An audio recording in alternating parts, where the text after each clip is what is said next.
Hi weavers, అందరూ ఎలా ఉన్నారు? మీకోసం మరో సరికొత్త కథతో మీ ముందుకు జస్ట్ ఇమాజిన్ నోవెల్స్ టీం వచ్చేసింది. కథ పేరు బలిదానం. కథనం horror and suspense. Mumbai airport. London నుండి ఫస్ట్ టైం ఇండియాలో అడుగుపెట్టారు ఓ ఎన్ఆర్ఐ జంట. కార్ డ్రైవ్ చేస్తున్న అతను లవ్ చేసి పెళ్లి చేసుకున్న తన భార్యని చూపులతోనే తడిమేస్తుంటే భర్త చూపులకు సిగ్గుపడుతూ, అభి ప్లీజ్ రోడ్ చూసి డ్రైవ్ చేయి అంది అతని వైఫ్ ప్రియా. అతడు రొమాంటిక్గా చూస్తూ, you look so beautiful baby అన్న అతని మాటలకు ఆమె చిరుకోపంగా, నాకు తెలుసులే, నువ్వు రోడ్ చూసి డ్రైవ్ చేయి బాబు అంది ఆమె. అతను కార్ పక్క కాపి ఆమెని అమాంత మోడ్లోకి లాక్కుని గట్టిగా హక్ చేసుకున్నాడు అభి. ఏం చేస్తున్నావు అభి అంటూ అతన్ని నెట్టేసి చిరుకోపంగా చూసింది ప్రియా అభిని. బేబీ ప్లీజ్ ఒక్క ముద్దే అని చిలిపిగా ప్రతిమలాడాడు అభి ప్రియని. అప్పటికే చుట్టూ చిమ్మ చీకట్లు ముసిరి ఈదురుగాలులు బలంగా వీస్తున్నాయి. తాను కార్ ఆపింది ఓ అడవి మధ్యలో అని కూడా అతను గమనించుకోలేదు. వీళ్ళ కార్ లైట్స్ తప్ప మరే వెలుగు లేదక్కడ. ఆకాశంలో మెరుపులు ఉరుములతో పాటు చిన్నగా జల్లులు మొదలయ్యాయి. సమయం అర్ధరాత్రి దాటిపోయింది. ఎక్కడో దూరంగా నక్కల ఊలలు వినపడుతున్నాయి. Abhi please we're on road అని ఆమె చిరుకోపంగా వాదిస్తుంటే, I know baby but this is forest. ఈ టైంలో ఇక్కడికి ఎవరికి రారు. నాకేం ముద్దు చాలలేదు, ఐ వాంట్ మోర్ అని హస్కీగా చెప్తూ ప్రియ మీదకు వాలిపోయాడు అభి. అతని ఇంటెన్స్ చూపులకు వెచ్చగా అతనిని తాకుతున్న అతని ఊపిరికి ఆమె సిగ్గుతో కళ్ళు వాల్చేయగా అతను అదే ఆమె అంగీకారంగా భావించి ముందుకు వెళ్తూ తన పెదవులని అందుకుని గాఢంగా ముద్దు పెడుతూ ఆమె నడుమును చుట్టుకుని తనపైకి లాక్కున్నాడు అభి. వద్దు వద్దంటూనే ఆమె కూడా అతని ప్రేమలో మునిగిపోయి అభి మెడ మీద నుండి అతని జుట్టు కుదుళ్ళని పట్టుకుని ఆ ముద్దుకు జత కలిపింది. అతని మోహావేశంతో ఆమె అనువనువుని తాకుతూ తన చేతులతో ఆమె ఒంట్లో కూడా వేడి రగల్చాడు అభి. ఆమె షర్ట్ లోపల నుండి చేతులు పెట్టి వీపుని తడుముతూ ఆమె బ్రా హుక్స్ తీసేసి తన ఎద మీద అలాగే చేతులు పాకించి మెత్తని వెండి కొండలని బలంగా వత్తేస్తూ ఆమెలో వేడి నిట్టూర్పులు రప్పించి ఇంకా ఆవేశంతో ఆమెను సొంతం చేసుకోవడానికి తన షర్ట్ తీసి పక్కనేసి ఆమెని బలంగా హత్తుకుని ముందుకెళ్తున్న అతనికి జోరుకు బ్రేక్ వేయడానికి ఒకరు ప్రయత్నించారు. కార్ విండోని ఎవరో తడుతున్న సౌండ్ వినపడుతున్న డీప్ రొమాన్స్లో మునిగిపోయిన ఇద్దరు అంతగా పట్టించుకోలేదు. మళ్ళీ శబ్దం గట్టిగా వినిపించడంతో ప్రియ కంగారుగా అతనికి దూరం జరిగి, అభి ఎవరో డోర్ నాక్ చేసినట్టు వినిపించింది కదా అని భయంగా అడిగింది. అభయ్ విసుగ్గా ఆమెను వదిలి చుట్టూ చీకటిగా ఉండడంతో కార్ లైట్స్ ఆన్ చేసి విండోలోంచి తొంగి చూస్తూ, ఎవరూ లేర్రా అన్నాడు అభి. నాకు భయంగా ఉందభి, ఇక్కడి నుండి త్వరగా వెళ్ళిపోదాం అని తొందర చేసింది ప్రియా. సరే భయపడకెళ్దాం అని చిరాకుగా కార్ స్టార్ట్ చేస్తుంటే ఒక్కసారిగా డామ్ అని పెద్ద పిడుగు దగ్గరలోని చెట్టు మీద పడి బగబగమంటూ ఆ పచ్చని చెట్టు తగలిబడిపోయింది. ఆ సౌండ్కి ఒక్కసారిగా వెలువడిన తెల్లని ఆ కాంతిని చూసి ఇద్దరు అద్దిరిపడ్డారు. ఆ అబ్బాయికి అది సేఫ్ ప్లేస్ కాదనిపించి వెంటనే కార్ స్టార్ట్ చేసి ముందుకు దూకించబోతుండగా సడన్గా తమ కార్కి ఎదురుగా వచ్చిన మనిషి ఎక్కడ గుద్దేస్తానో అని టెన్షన్తో హారన్ వేస్తూ హే అని గట్టిగా అరుస్తూ సడన్ బ్రేక్ వేశాడు అభి. ఆ మనిషి కార్ మీద పడి క్షణాల్లో బ్లడ్ కార్ మీద అద్దాల మీద దారులుగా కారుతుంటే ప్రియ గట్టిగా అరిచి కళ్ళు మూసుకుని భయంతో బిగుసుకుపోయింది. అభయ్ కంగారుగా కిందకు దిగి చూసి ఎవ్వరూ లేకపోవడంతో షాక్ అవుతూ, ఇదేంటి ఇందాకొక మనిషిని గుద్దేశాను, బ్లడ్ కూడా వచ్చింది, ఇక్కడ చూస్తే ఎవరూ లేరే అని కన్ఫ్యూజ్ అవుతూ చుట్టూ చూశాడు అభి. వర్షం ఉధృతికి తోడు దగ్గరలో నక్క ఊలలు కుక్కలు ఏడుస్తున్న అరుపులు వినపడుతుంటే అలాంటి సిచ్యువేషన్లో ఎంత ధైర్యవంతుడికైనా చెమటలు పట్టేస్తాయి. అభికి కూడా వెన్నులో వణుకు పుట్టింది. కారులో ఉన్న ప్రియ భయంతో ఏడుస్తూ, వచ్చే అభి ఇక్కడేదో తేడాగా ఉంది, ప్లీజ్ వెళ్ళిపోదాం అభి, కమ్ ఫాస్ట్ అంది. అభయ్కి కూడా అలాగే అనిపించి వెంటనే కార్ ఎక్కి స్టార్ట్ చేశాడు.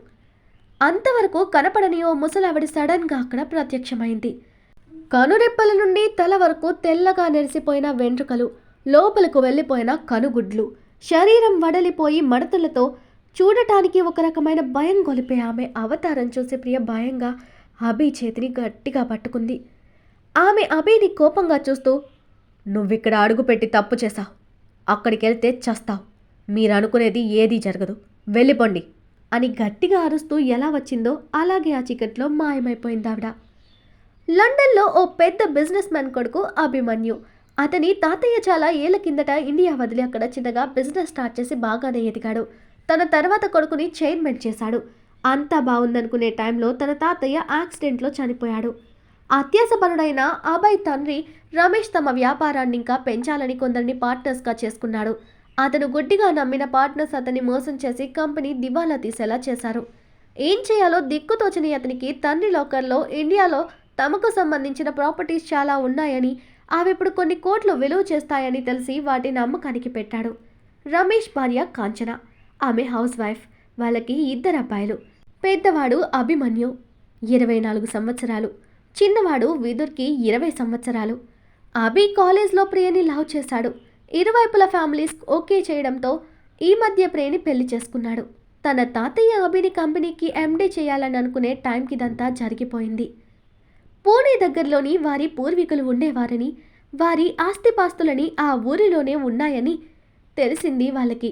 ప్రస్తుతానికి ఆ ఆస్తులకు వారసులు తామే అని తెలిసి దివాలా తీసిన కంపెనీని కాపాడుకోవాలంటే తమ ఆస్తులను అమ్మేసా సొమ్ము తెచ్చుకోవాలని రమేష్ ప్లాన్ చేశాడు. అక్కడ కొన్ని రోజులు ఉండాల్సి వస్తుంది. దానికి ఏర్పాట్లు చేస్తానని అభి కంటే ముందే చిన్న కొడుకు భార్యతో కలిసి ఇండియా వచ్చాడు రమేష్. డ్రైవ్ చేస్తున్న అభయ్ ఆ ముసలావిడ ఎవరా అని ఆలోచిస్తూనే ఎక్కడ ఆపకుండా నేరుగా తాము రావాల్సిన ఊరికి చేరుకున్నారు. అప్పటికి తెల్లవారి వెలుతురొస్తుంది. ప్రియ భయపడి అస్సలు నిద్రపోలేదు. అభిని ఖర్చుకుపోయిందామే. ఆ ఊరు చూడటానికి టౌన్ లాగా కనపడుతున్నా కానీ ఏదో వెలియేయబడిన ఊర్లా ఉంది. అక్కడున్న బిల్డింగ్స్ శిథిలావస్థలోకి చేరుకున్నాయి. కొన్ని ఆల్రెడీ డెమాలిష్ అయిపోయాయి. ఆ ఊరు సిటీకి దగ్గరగా ఉన్న దాదాపు 100 ఇళ్ళకి కలిపి పట్టుమని 10 మంది కూడా ఆ ఊరిలో జీవించడం లేదు. ఆ ఊరిని వింతగా చూస్తూ అన్ని ఇళ్ల మధ్యలో కోటలాగా కనిపిస్తున్న ఇంటి ముందు కారాపాడబి. వాళ్ళకంటే ముందుగా అక్కడికి చేరుకున్న రమేష్ వాళ్ళకి పాడుపడిన ఆ ఇళ్ల మధ్య రిచ్ లుక్తో రాయల్గా కనపడుతున్న ఆ ఇంటిని చూడగానే కళ్ళు మెరిసాయి అందరివి. ఇల్లు చాలా బాగుంది, కానీ చాలా పాతదిలా ఉంది కదండి అన్న కాంచన మాటలకి అవునంటూ తలూపాడు రమేష్. ముగ్గురు ఆ భవనానికి ఉన్న పెద్ద గేట్ని ఓపెన్ చేయడానికి చూడగా దానికి ఉన్న రక్షాదారాన్ని చూసి విసుగ్గా వాటిని లాగి పడేసిన రమేష్ గేట్ ఓపెన్ చేయడానికని ట్రై చేశాడు. ఆ గేట్కి ఉన్న రక్షను తీసేయగానే ఆ మహల్లో ఉన్న బావిలో నుంచి ఓ నల్లటి ఆకారం పైకొచ్చి గాలిలో తేలుతూ రాజసంగా భవనంలోకి వెళ్ళిపోయింది. ఆ గేటు తాళాలు తమ దగ్గర లేకపోవడంతో రమేష్ విదుర్ కలిసి ఒక పెద్ద రాయి తీసుకుని గేట్ తాళాన్ని పగలగొట్టేశారు. అలా ఆ గేట్ బంధనం తెగిన మరుక్షణం ఆ భవనంలోని ఓ గది తలుపు బలవంతంగా తెరుచుకోవడానికి ట్రై చేసింది. ఆ తలుపు మీద ఒక స్వస్తిక్ గుర్తు, దాని చుట్టూ ఏవో సంస్కృతంలో రాసిన మంత్రాలు ఉన్నాయి. తాళం ఊడిపోగానే రమేష్ ఫ్యామిలీ హ్యాపీగా గేట్ను ముందుకు నెట్టారు. కిర్రుమని పెద్ద శబ్దం చేస్తూ తెరుచుకోగానే ఆ పక్కింట్లో ఉన్న ఓ పెద్దావిడ కిటికీలో నుంచి వాళ్లను చూస్తూ విచిత్రంగా నవ్వింది.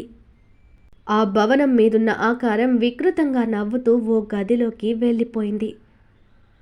అందరూ ఇల్లంతా తిరిగి చూస్తూ టేకు చెక్కతో చేసిన నగశీలను, ఆర్కిటెక్ట్ పనితనం చూసి వావ్ అనుకున్నారు. ఎన్నేళ్ళైనా చిన్న పగులు కానీ చెదలు పట్టడం కానీ లేని ఆ ఇంటి డోర్స్, వుడ్ నగిషీలు చెక్కు చెదరకుండా ఉండడం చూసి అందరూ అబ్బురంగా ఫీల్ అయ్యారు. ఆ ఇంటిని క్లీన్ చేయడానికి మనుషులెవ్వరూ దొరకలేదు.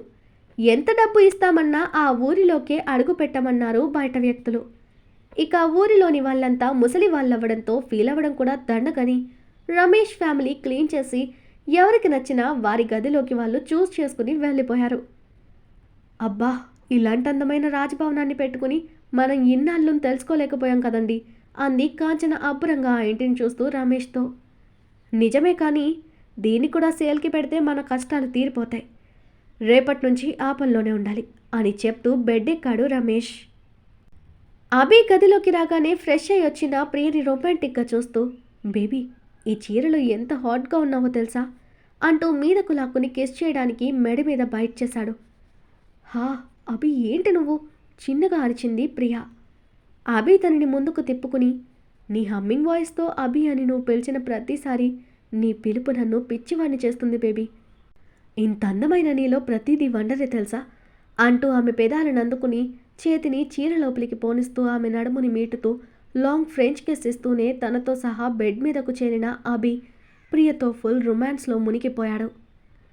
ఇంట్లో అందరూ నిద్రపోయిన తర్వాత ఆ గదిలో నుండి బయటకొచ్చిన ఆ నల్లటి ఆకారం రక్తం కారుతున్న చేతులను పైకి పెట్టి ఎర్రగోళ్ళల్లాంటి కళ్ళతో ఆకాశంలోకి చూడగానే అప్పటిదాకా ప్రశాంతంగున్న ఆకాశం ఉన్నట్టుండి నల్లని కారు మబ్బులతో ఆ అర్ధరాత్రి హోరున వర్షంతో పాటు ఉరుముల పిడుగుల శబ్దంతో ఈదుర గాలులతో బీభత్సం సృష్టించింది. క్షణాల్లో భీకరంగా వర్షం కురవడం చూసా ముసలమ్మ లేచి కూర్చుని పక్కనే ఉన్న జపమాల పట్టుకునేవో మంత్రాలు ఉచ్చరించడం మొదలుపెట్టింది. ఇక్కడొక రూమ్లో విండో డోర్స్ గట్టిగా శబ్దం చేస్తూ గొట్టుకోవడంతో నిద్రలో ఉలిక్కిపడి లేచాడు విదూర్. నిద్ర డిస్టర్బ్ అవ్వడంతో విసుగ్గా లేచిన విదూర్, ఇదేంటి సడన్గా ఈ వర్షం, మంచి నిద్ర చెడగొట్టింది అని చిరాకు పడుతూ లేచి విండోస్ క్లోజ్ చేసి వెనక్కి తిరిగేసరికి తనకి అతి సమీపంలో ఓ నల్లని ఆకారం వికృతంగా కోరలు చాపి కనపడింది. ఒళ్ళంతా కుళ్ళిన వాసనతో నాలుక బయటకొచ్చి రక్తం కారుతుంటే కళ్ళుండాల్సిన ప్లేస్లో నల్లగా ఎంటీగా కనపడిన ఒక్క క్షణం అతని ఒళ్ళు గగుర్పాటుకు గురైంది. తను చూసింది నిజమా లేక తన భ్రమ అని కళ్ళు నులుముకుని మళ్ళీ దాన్ని చూసే టైంకి సడన్గా పవర్ పోయింది. విదుర్కి లోపల భయంగా ఉన్నా తనకి తానే ధైర్యం చెప్పుకుని ఫోన్ కోసం వెతికి ఫ్లాష్ లైట్ ఆన్ చేసి రూమ్ అంతా పరికరించి చూశాడు. అతనికి ఇందాక తను చూసిన ఆకారం ఎక్కడా కనపడలేదు. తనే సడన్గా నిద్రలో నుండి లేవడంతో ఇలా భ్రమపడ్డాడనుకుని తిరిగి పడుకున్నాడు విదూర్. రమేష్ ఉదయాన్నే తనకు తెలిసిన రియల్ ఎస్టేట్ బ్రోకర్స్కి ఫోన్లు చేసి ఆ ఇంటికి ఆస్తులని మంచి రేట్ అమ్మి పెడితే భారీగానే కమిషన్ ఇస్తానని ఆఫర్ చేశాడు. ఆ ఊరి పేరు వివరాలు తెలుసుకున్న కొందరు భయంతో ముందుగానే తప్పుకుంటే ఒక అతను ముందుకొచ్చాడు. ఇలాంటి లిటిగేషన్ ప్రాపర్టీస్ అమ్మితే కమిషన్ బాగా మండుతుందన్న ఆశతో ఆ డీల్కి ఒప్పుకున్నాడు అతను. ఉదయాన్నే ఆ ఇల్లంతా తిరిగి చూస్తున్న కాంచనకి ఓ రూమ్ డోర్కి స్వస్తిక్ గుర్తుతో రాగి రేకులతో ఏవో రాసి ఆ గదికి బంధనాలు వేసి కనపడింది. ఏంటిది, ఈ రూమ్లో ఏముందని ఇలా చేశారు అని ఆలోచిస్తూ విధుని పిలిచి, విధు ఇలా చూడు, ఇదంతా ఎందుకు చేశారంటావు? లోపలేమైనా విలువైన వాటిని పెట్టుంచారా? అందుకే ఇలా తాళం వేశారేమో, పగలగొట్టి చూద్దాం అని అడిగింది కాంచన. సహజంగానే ఆవిడ కూడా అత్యాసపరురాలు. ఇంకా ఆడవాళ్ళకు సహజంగా ఉండే క్యూరియాసిటీతో ఆ గదిని తెరవడానికి ఇంట్రెస్ట్ చూపించింది. విదూర్ కూడా మాయలు మంత్రాలు నమ్మడు కాబట్టి తల్లి చెప్పిందే నిజమై ఉంటుందని ఆ రూమ్ డోర్కి ఉన్న రక్షలు తొలగించి తాళం పగలకొట్టి ఆ డోర్ తెరిచాడు విదూర్. ఒక్కసారిగా ఎవరో బలంగా వాళ్ళను పక్కకు నెట్టేసినట్టు గాలిలో ఎగిరి ఇద్దరు చెరో పక్కకు పడ్డారు. గట్టిగా వినిపించిన వాళ్ళ అరుపులకు భార్య కౌగిలిలో వెచ్చగా నిద్రపోతున్న అభి, ప్రియా కూడా ఉలిక్కిపడి లేచి కూర్చున్నారు. బయట ఫోన్ మాట్లాడుతున్న రమేష్ కూడా పరుగున లోపలికొచ్చి కింద పడున్న ఇద్దరిని చూసి కంగారుగా లేపి కూర్చోపెడుతూ, ఏం జరిగింది, ఇలా ఎలా పడ్డారు అని డౌట్గా అడిగాడు రమేష్. ఇద్దరికీ తలలు బలంగా నేలకు తగలడంతో దిమ్మ తిరిగిపోయి కాసేపటిదాకా ఏమీ అర్థం కాలేదు. ఇద్దరు భయంగా ఎదురుగా ఉన్న రూమ్ డోర్ వైపు చూపించారు. దాన్ని ఎందుకు ఓపెన్ చేశారు, ఏముందా రూమ్లో? బయట నుంచి తొంగి చూసిన రమేష్, లోపల భయపడేలా ఏమీ లేదు కదా, బలంగా డోర్ లాగేటప్పుడు జారిపడుంటారేమో, లేవండి, అయినా నన్ను అడగకుండా మీరే అన్నిట్లో వేలు పెట్టడం మీకు బాగా అలవాటైపోయింది అని ఇద్దరినీ లేపి తిడుతూ అక్కడి నుండి రమేష్ వాళ్ళను తీసుకుని వెళ్ళిపోయాడు. అతను అలా తిట్టడంతో వాళ్లకు ఏం చెప్పాలో కూడా తెలియలేదు. ఆ గది బంధనం కూడా తెగిపోగానే ఆత్మ కోపంగా గాలిలో తిరుగుతూ, ఇన్నాళ్ళుగా నా నుండి తప్పించుకుని పోవడమే కాక ఇన్నేళ్ళు నాకు ఆహారం లేకుండా పస్తులుంచారు కదా, ఇక తొందరలోనే మీరే నాకు ఆహారం అవుతారు, ఇక నా ఆకలి తీరబోతుందని వికృతంగా నవ్వసాగింది. కాంచనకి ఉన్న క్యూరియాసిటీతో మరో రోజు ఎవ్వరూ లేని టైంలో మళ్ళీ ఆ రూమ్లోకి వెళ్ళింది కాంచన.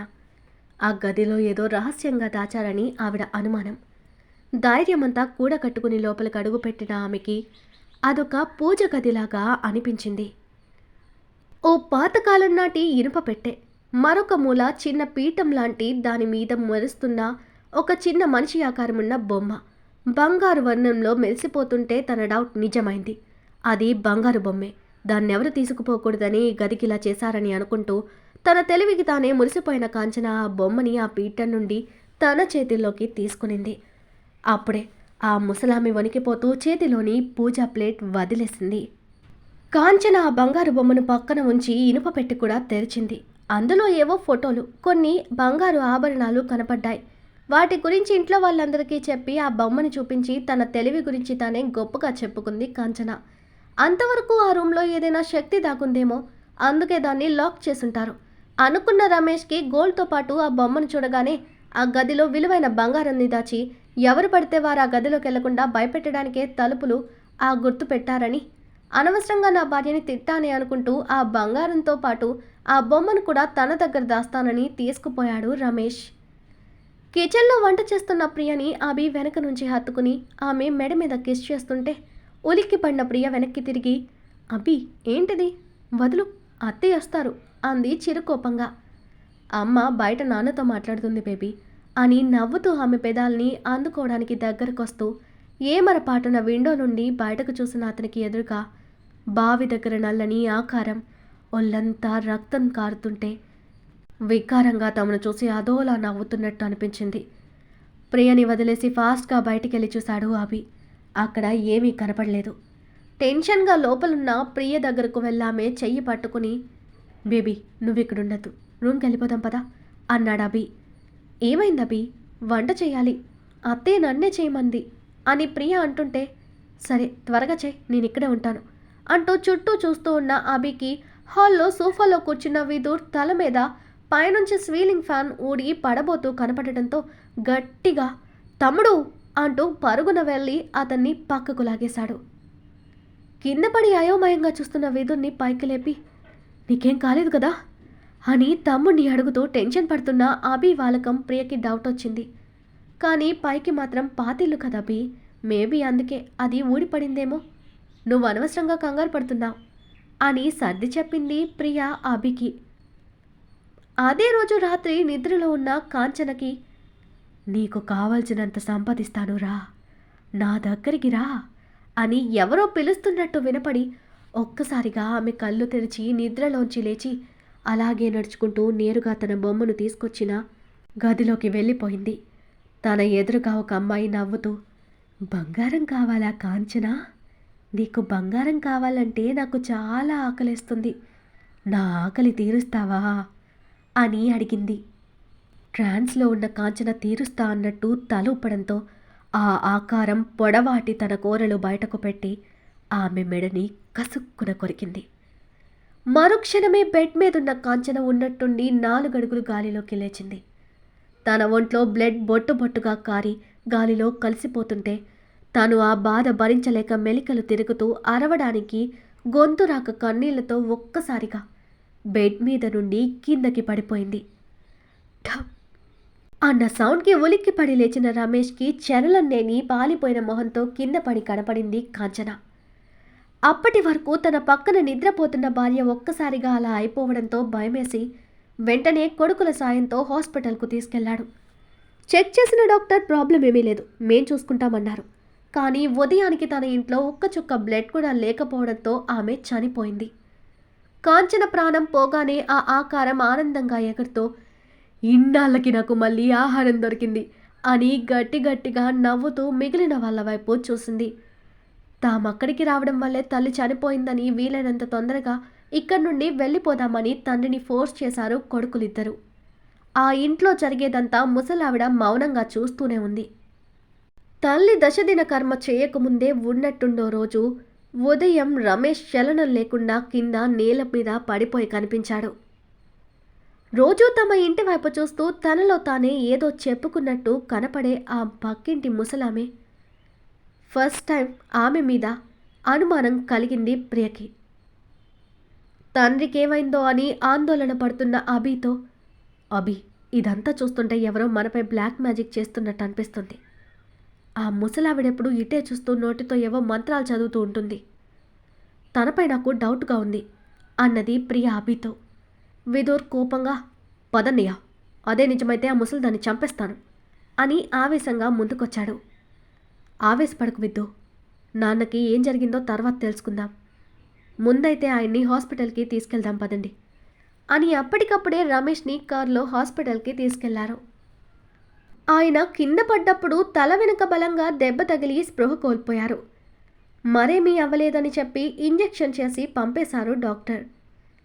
ఇంటికి రాగానే తండ్రిని చూస్తూ అసలేం జరిగింది డాడ్ అని అడిగితే ఆన్సర్ ఇవ్వకుండా పిచ్చి చూపులు చూస్తూ ఉంటాడు రమేష్. అసలే అత్యాసపరుడైన రమేష్ని ఆ ఆత్మ అతని కళ్ళ ముందు ధనరాశులు వజ్ర వైడ్యూర్యాలు చూపించి అతన్ని పిచ్చివాడిగా మార్చేసింది.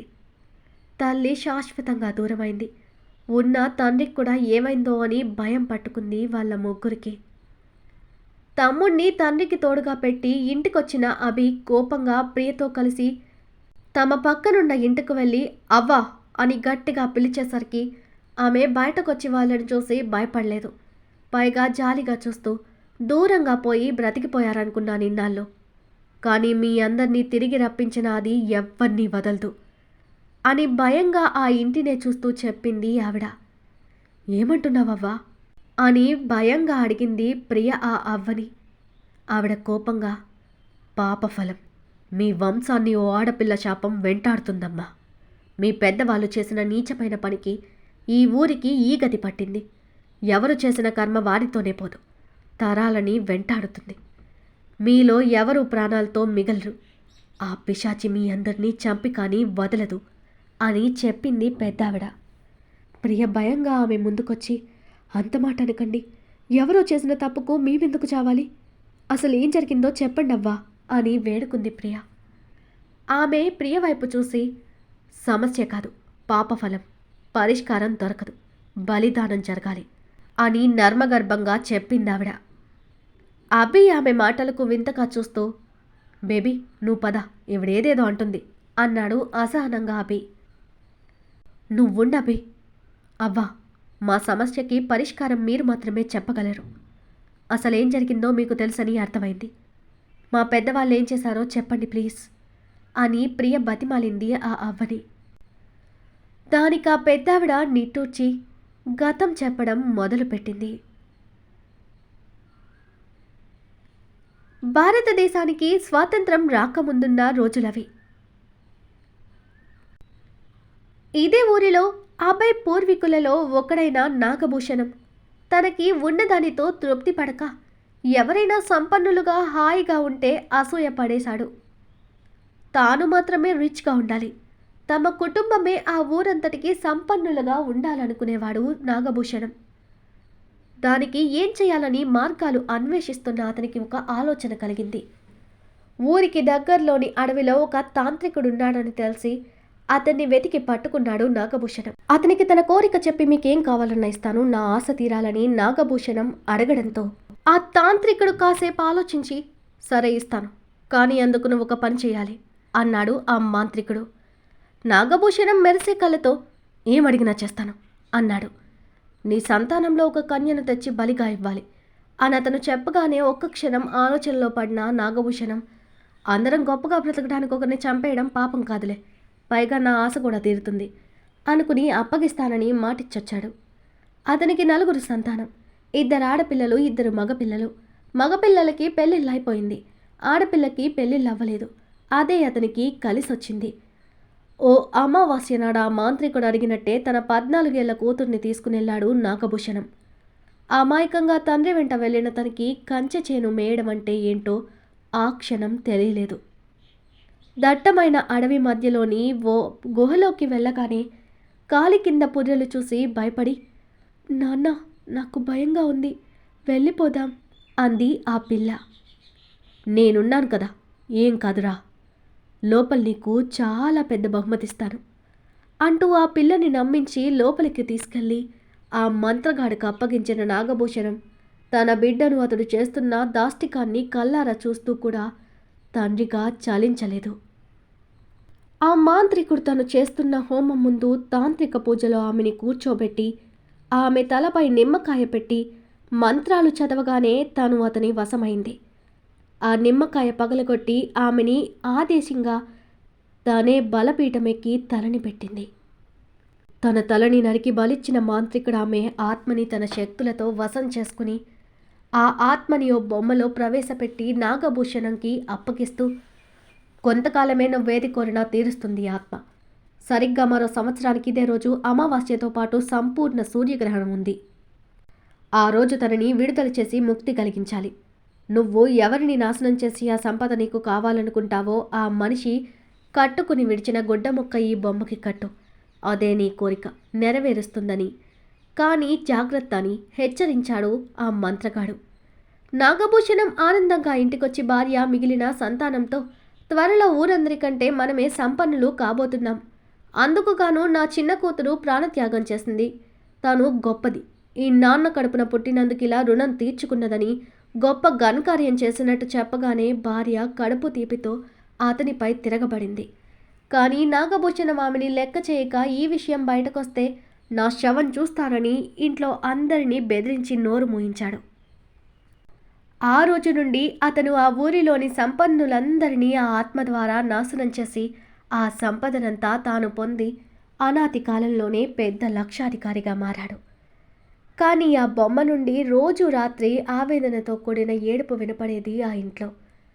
అతని భార్య కూతురిని అలా చేసినందుకు కుమిలిపోతూ బెంగతో మంచాన పడి ప్రాణం విడిచింది. కానీ అతనికే కోసానా బాధ కానీ పశ్చాత్తాపం కానీ కలగలేదు. ఆ ఊరిలో జనం ఎందుకు చనిపోతున్నారో తెలియకుండానే వింత జబ్బులతో మరణించేవారు. అలాగే వాళ్ళ సంపదని నాగభూషణం చేతికి తెచ్చిచ్చేసి ప్రాణం వదిలేవారు. ఊరిలోని ధనవంతులంతా ఖాళీ అయిపోగా మధ్యతరగతి వాళ్ళను కూడా వదల్లేదతని దురాశ. చూస్తూ ఉండగానే సంవత్సరం గడిచిపోయి ఆ మాంత్రికుడు చెప్పిన అమావాస్య రానే వచ్చింది. కానీ అప్పటికే డబ్బు మీద పిచ్చి ముదిరిన నాగభూషణం, నా కూతురు నా ఇంట్లోనే కదా ఉంది, తనకి విముక్తి ఇవ్వకపోతే ఏమైంది అని మాంత్రికుడి హెచ్చరికలను బేఖాతరు చేశాడు. నాగభూషణం కోరిన వాళ్ళని కాకుండా ప్రతి అమావాస్యకి ఆ ఆత్మ భీకరంగా మారింది. మొదట తనకి ఆ గతి పట్టించిన మాంత్రికుడిపై కోపంతో అతనున్న గుహకు వెళ్ళింది ఆ ఆత్మ. అతను ఆ రోజు అమావాస్య కాబట్టి తన శక్తి పెంచుకోవడానికి క్షుద్రపుద్ర చేస్తూ ఉండగా ఆ ఆత్మ విపరీతమైన కోపంతో అతని ఏకాగ్రత చెదిరేలా అందమైన అమ్మాయి రూపంలో ఎదురుగా వయ్యారంగా నిలబడింది అతనికి. ఒక్క క్షణం అతని కన్ను చెదిరింది. అంతలో అతను ఎవరు నువ్వని కోపంగా లేచేసరికి ఆ ఆత్మ తన అసలు రూపంలోకి మారి తన పొడవాటి గోర్లని ఆయుధంగా మార్చి ఆ మాంత్రికుడి గొంతులో దించుతూ అతని రక్తం ఆ హోమగుండంలో పడేసింది. దానితో అతను అప్పటిదాకా ఆవాహన చేసుకున్న క్షుద్ర శక్తులన్నీ పైకి లేచి అతని రక్తం పీల్చి ఆ మంత్రగాడిని దారుణంగా చంపేశాయి. అతని చావుతో తన పగ చల్లారగా తిరిగి ఆ ఇంటికొచ్చిన ఆత్మ ఆ ఇంట్లోని వాళ్లపై తన పగ తీర్చుకోవడం మొదలుపెట్టింది. ప్రతి అమావాస్యకి ఎవరో ఒకరిని బలి తీసుకుని తన కోపం చల్లార్చుకునేది. ఆ ఇంట్లో నాగభూషణం భార్య మనోవేదనతో చనిపోగా తర్వాత అతని తల్లిదండ్రులు అనుమానాస్పదంగా చనిపోయారు. వయసు పైబడిపోయారని కొట్టిపడేశాడు నాగభూషణం. ఆ తర్వాత తన చిన్న కొడుకు కోడలు మరణించారు. అలా వరుసబెట్టి ప్రతి అమావాస్యకి ఎవరో ఒకరు చనిపోతుంటే తాను ఎంత పెద్ద తప్పు చేశాడో అప్పటికి కానీ అర్థం కాలేదు అతనికి. నాగభూషణం భయపడి వెంటనే ఆ మాంత్రికుడి కోసం అడవికి వెళ్ళాడు. ఆ గుహ ఆనవాళ్ళు కూడా లేకుండా నేలమట్టం అవడంతో అతనికి మాంత్రికుడేమయ్యాడో తెలియలేదు. భయంతో ఏం చేయాలో తెలియక వెనుతిరిగిన నాగభూషణం ఆ అడవిలోకి వస్తుండగా అభి వాళ్ళకి ఏ చోటైతే ఒక ముసలావిడ కనపడిపోవద్దని హెచ్చరించిందో అక్కడే అతని ప్రాణం తీసింది ఆ ఆత్మ. అతని తలపై కొండరాయి పడేలా చేసి అతని ప్రాణం తీసింది. ఆ ఊరి జనమంతా వరుసబెట్టి చనిపోతూ ఉండడంతో మిగిలిన వాళ్ళైనా ప్రాణాలతో మిగిలాలని చాలామంది ఆస్తిపాస్తులని వదిలేసి వలసపోయారు. నాగభూషణం చనిపోయాక అతని పెద్ద కొడుకు మిగిలిన వాళ్ళనైనా బ్రతికించాలని కేరళ నుంచి తాంత్రికులను పిలిపించి ఏవేవో శాంతి హోమాలు యజ్ఞయాగాలు చేసి ఆ బొమ్మ కారణంగానే ఇదంతా జరుగుతుందని కనిపెట్టి దానిని కట్టడి చేశారు. మీరు ఇకపై ఈ ఇంటికి ఈ ఊరికి దూరంగా ఉంటేనే బ్రతికుంటారని ఆ స్వామీజీలు చెప్పడంతో అప్పటికప్పుడు మిగిలిన వాళ్ళంతా కూడా వెళ్ళిపోయారు. అలా రమేష్ తండ్రి లండన్ చేరగా మళ్ళీ అదే డబ్బు మీద ఆశతో వచ్చి భార్యని చంపుకుని పిచ్చివాడిగా మిగిలిపోయాడు రమేష్. ప్రజెంట్ అభయ్, ప్రియ మొత్తం జరిగింది విని తట్టుకోలేకపోయారు. ప్రియని ప్రేమించి పెళ్లి చేసుకుని అక్కడికి తీసుకొచ్చాడు అభి. ఇప్పుడు తనకేదైనా జరిగితే అన్న ఊహ కూడా భరించలేని అభి, అవ్వా, దీనికి పరిష్కారం లేదా? అలా ఏదైనా ఉంటే చెప్పండి, అది ఎంత కష్టమైనా నెరవేరుస్తాను అన్నాడు. ప్రియ కూడా అలా ఏదైనా ఉంటే చెప్పమని ఆవిడ్ని ఆర్తించింది. నేనేం చెయ్యలేను అంది ఆ ముసలావిడ. ఇక చేసేదేమీ లేక ఇంట్లోకొచ్చిన వాళ్ళకి వీదూర్ గాయాలతో కింద పడుంటే రమేష్ బెడ్ మీద కనపడలేదు. అభి పరుగునొచ్చి తమ్ముణ్ణి లేవనెత్తి, ఇతూ, ఏమైంది? నాన్నెక్కడా? నిన్నిలా ఎవరు కొట్టారు అని అడిగాడు. వీదూర్ భయంగా, నాన్న నాన్న అక్కడ ఆ రూమ్ వైపు చూపించాడు. ఏదో నీడలా వచ్చింది, కూర్చున్న నన్ను కొట్టిందన్నయ్యా అన్నాడు విదూర్ భయంగా. అభయ్ తండ్రి కోసం వెళుతూ, ప్రియా, విద్దుని చూసుకో అన్నాడు. ఆత్మ వాళ్ళనే కోపంగా చూస్తూ వంకరగా నవ్వింది. విదూర్ గాయానికి కట్టుకట్టి అభి రాగానే, మామయ్య ఎక్కడా అంది ప్రియ కంగారుగా. ఇలా రండి అని ఇద్దరిని తీసుకుని అభి హాల్లోకి రాగానే అక్కడ నల్ల వస్త్రాలు ధరించిన ఒక ఆయన కనపడ్డాడు. ఆ ఆత్మని కట్టడి చేయడానికి కేరళ నుంచొచ్చారు అని చెప్తుండగానే ఒక్కసారిగా ఆత్మ అభిని గాలిలో లేపి వికట్టహాసం చేస్తూ, ఏరా, నన్ను కట్టడి చేసి మీరు బ్రతికిపోదామనుకున్నారా? నేను ఎవ్వరినీ వదలను అంటూ అతన్ని గోడకు విసిరి కొట్టింది. అభి అని అరుస్తూ ప్రియ అతన్ని సమీపించేలోగా అతన్ని అలాగే గాల్లోకి లేపి మరోవైపుకు విసిరేసింది ఆత్మ. ఆ వచ్చినతను ఫాస్ట్గా రియాక్ట్ అయి విభూతి తీసి ఆత్మ మీద చల్లగానే అది టక్కున మాయమైపోయింది. కింద పడిన అభి తలకు దెబ్బ తగిలి రక్తం కారుతుంటే భయంగా అతన్ని లేపి ఒళ్ళోకి తీసుకుని, విధు, ఫస్ట్ ఎయిడ్ బాక్స్ తీసుకురా అని అరిచింది ప్రియ. విదూర్ పరుగున వెళ్ళి తెచ్చి తనే ఫస్ట్ ఎయిడ్ చేశాడు. ప్రియ అరుపు విని అవ్వ కూడా అక్కడికి వచ్చేసింది. ఆమెకి జరిగిందంతా చూచాయగా అర్థమైపోయింది. అవ్వ, నువ్విప్పటిదాకా దాన్ని కట్టడి చేయడానికి చాలానే కష్టపడ్డావు. ఇప్పుడు గురువుగారే వస్తున్నారు. ఈరోజు దీన్ని కట్టడి చేయబోతే చాలా అనర్థాలు జరిగిపోతాయన్నాడు అతను. ఎలా దాన్ని అదుపు చేయగలం మార్తాండా అంది అవ్వ ఆందోళనగా. పరిష్కారం ఉంది అన్నాడు అక్కడికొచ్చిన పెద్ద గురువు. అతనికి నమస్కారం చేశారు అందరూ కూడా. ఆయన అభయ్ నుదుటిన విభూది రాసిన తర్వాత ప్రియాని చూసి, ఏడవకు తల్లి, ఆ ఈశ్వరుడు సమస్యతో పాటే పరిష్కారాన్ని సృష్టిస్తాడు అంటూ ఓ బాక్స్ తీసి మార్తాండ చేతికివ్వగా అందులోని రక్షాదారం తీసి అభికి మిగిలిన వాళ్ళకి కట్టాడు అతను. అభికి స్పృహ ఉన్నా కదలలేకపోతున్నాడు. నా భర్తని, నా కుటుంబాన్ని కాపాడుకోవడానికి ఏం చేయాలో చెప్పండి స్వామి అని దీనంగా చేతులు జోడించడిగింది ప్రియ. దాని విముక్తి మరో ప్రాణంతో ముడిపడుంది తల్లి అని స్వామీజీ చెప్పగానే, నేను సిద్ధం స్వామి, ఈ శాపం పోవాలంటే ఏం చేయాలో చెప్పండి అని స్థిరంగా అంది ప్రియ. ఆయన సూటిగా, ఆ బొమ్మతో పాటు నువ్వు కూడా అగ్నికి ఆహుతవ్వాలి. అప్పుడే ఈ శాపంతో పాటు ఆ ఆత్మకి విముక్తి లభిస్తుంది. నువ్వు మనస్ఫూర్తిగా ఈ ఆత్మార్పణం చేసుకోవాలి. చేయగలవా అన్నాడు. చేస్తాను అంది ప్రియ కూడా స్థిరంగా. వెంటనే అప్పటికప్పుడు పూజకు ఏర్పాటు చేసి హోమం వెలిగించి ఆమె ఒడిలో ఆ బొమ్మ నుంచి చుట్టూ కూర్చున్నారు వాళ్ళు. అభి వద్దని కన్నీళ్లతో అడుగుతున్నా వెనకడుగేయలేదు ప్రియ. వీదూర్ కూడా భయంగా కూర్చున్నాడు. రమేష్ని చైర్లో కట్టిపెట్టుంచారు. అందరూ జాగ్రత్తగా వినండి, పూజను ఆపడానికి ఆ ఆత్మ బీభత్సం చేస్తుంది అని గురూజీ హెచ్చరించాడు వాళ్ళని. పూజ మొదలవగానే బయట భీకరమైన గాలివాన ఉరుముల మెరుపులతో ఆకాశం దద్దరిల్లింది. ఆ వెంటనే ఓ పసిపాప ఏడుపు. ప్రియ చెవులకు దగ్గరగా, అమ్మా, నేను నీ బిడ్డని, నన్ను చంపేస్తావా అని దీనంగా ఏడుస్తూ వినపడిన వాయిస్కి ప్రియ భయపడింది. కానీ పైకి లేవలేదు. అమ్మా, నన్ను కాపాడు, కాపాడమ్మా అని భీకర స్వరంతో ఏడవడం స్టార్ట్ చేసింది ఆత్మ. ఆ గంతు కన్న కఠోరంగా ఉంది. తనని పట్టించుకోలేదని కోపంతో రమేష్ని చైర్తో సహా పైకి లేపి గాలిలో గింగిరాలు తిప్పి దూరంగా విసిరేసింది. ఆ చైర్ ముక్కలై రమేష్ ఒళ్ళంతా గాయాలై రక్తపు మడుగులో పడ్డాడు. అభయ్ కంగారుగా తండ్రి కోసం చూడగా విదూర్ లేచాడు తండ్రిని కాపాడటానికి. ఆ స్వామీజీ శిష్యులు విదుర్ని ఆపేశారు.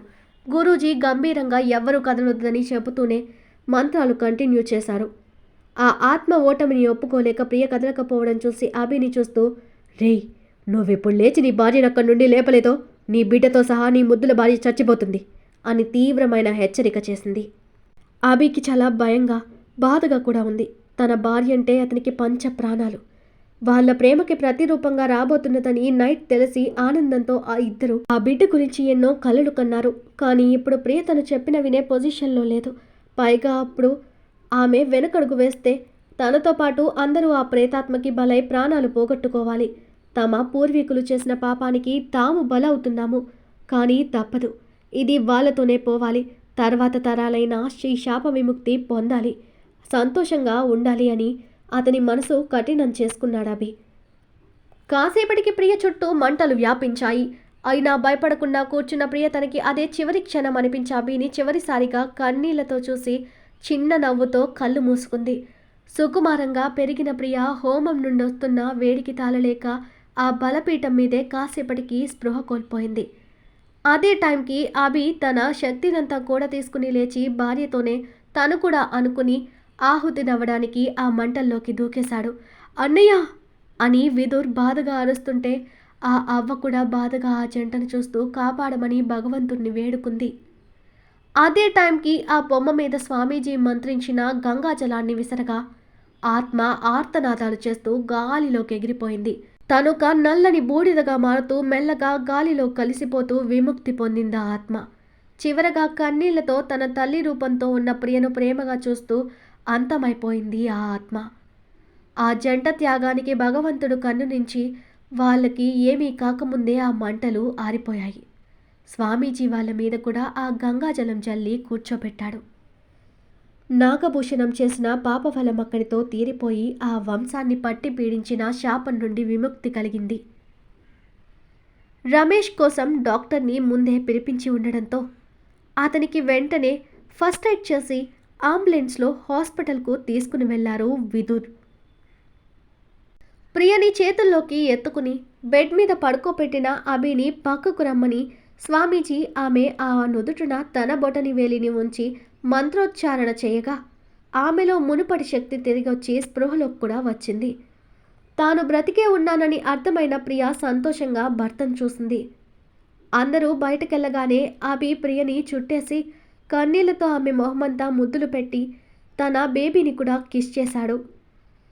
ప్రియ కూడా అబ్బాయిని హత్తుకుని తన సంతోషాన్ని తెలిపేలాగా అతని పెదవుల మీద ముద్దు పెట్టింది. రమేష్కి హాస్పిటల్లో టెస్టులు చేసిన తర్వాత డాక్టర్లు అతని ప్రాణాలు కాపాడారు. కానీ అతను ముందులా లేచి నడవలేడని డాక్టర్లు చెప్పేశారు. ఆ ఊరిని ఆ ప్రాపర్టీస్ని గవర్నమెంట్కి అప్పగించి అభిమన్యు తన వాళ్లను తీసుకుని తిరిగి లండన్ వెళ్ళిపోయాడు. తన కంపెనీలను వేలంలో పెట్టి వచ్చిన అమౌంట్లను అప్పులు కట్టేసి తన చదువుకు తగ్గ జాబ్ సంపాదించిన అభి లగ్జరీ లైఫ్ వదిలి ఒక normal middle class life lead చేస్తూ తన కష్టంతో ఫ్యామిలీని చూసుకుంటూ ప్రియని గాజు బొమ్మలా కాపాడుకున్నాడు అభి. విదుర్ కూడా చదువు మీద శ్రద్ధ పెట్టాడు. అలా ఆనందంగా సాగిపోతున్న వాళ్ళ జీవితంలో ఒకరోజు ప్రియకి డెలివరీ అయింది. ఒక ఆడపిల్ల పుట్టింది. ఇద్దరూ ఆ బేబీని చూసి ఆశ్చర్యపోయారు. చనిపోయి ఆత్మగా మారిన ఆ అమ్మాయి రూపంలోనే ఉందా పాప. తాను ఇలా తమ మధ్యకొచ్చినందుకు వాళ్ళు భయపడలేదు, ఇంకా సంతోషపడ్డారు. పాపతో హ్యాపీగా వాళ్ళ లైఫ్ని కొనసాగించారు వాళ్ళు.